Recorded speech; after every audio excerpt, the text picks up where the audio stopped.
Do you ever get caught talking to yourself only to look around and hope nobody heard you?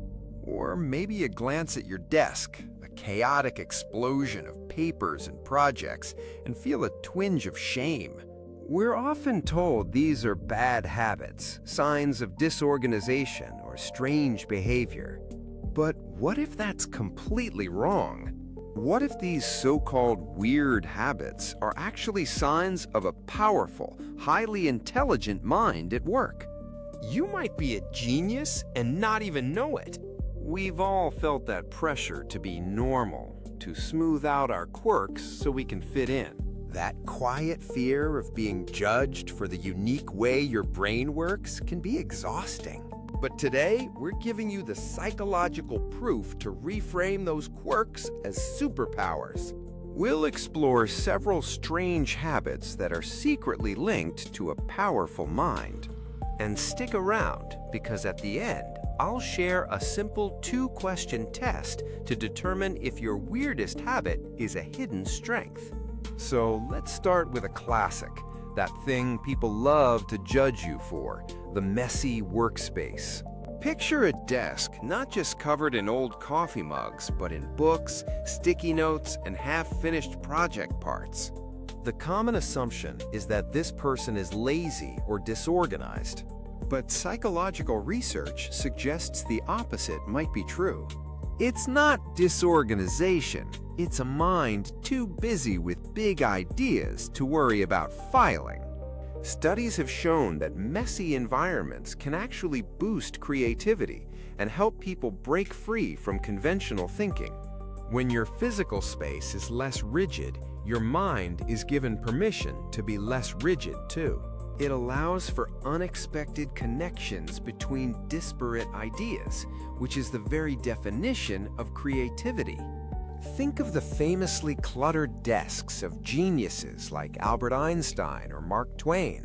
Their focus wasn't on the neatness of their desk, but on the world-changing ideas being built upon it.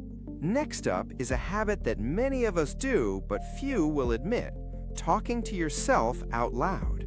You might be walking through a problem, organizing your thoughts, or giving yourself a pep talk.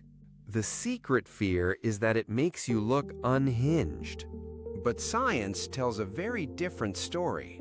This inner monologue, when spoken aloud, is actually a powerful tool for self-regulation and cognitive clarity.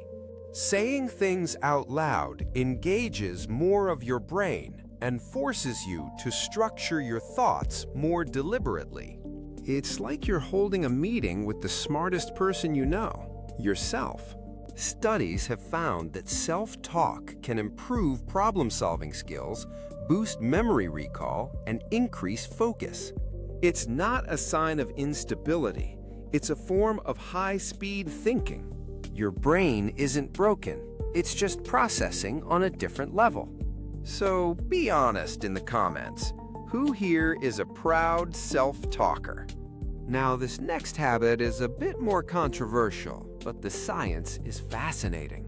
We're talking about a quick, sarcastic sense of humor. Of course, there's a difference between being clever and just being mean, but true sarcasm is incredibly complex.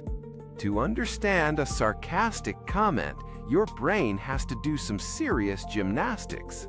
It must instantly process the literal meaning of the words, detect the speaker's true opposing intention, and understand the social context that makes the comment funny. And to create sarcasm requires doing all of that in reverse in a split second. Research has linked this ability to higher levels of creativity and abstract thinking.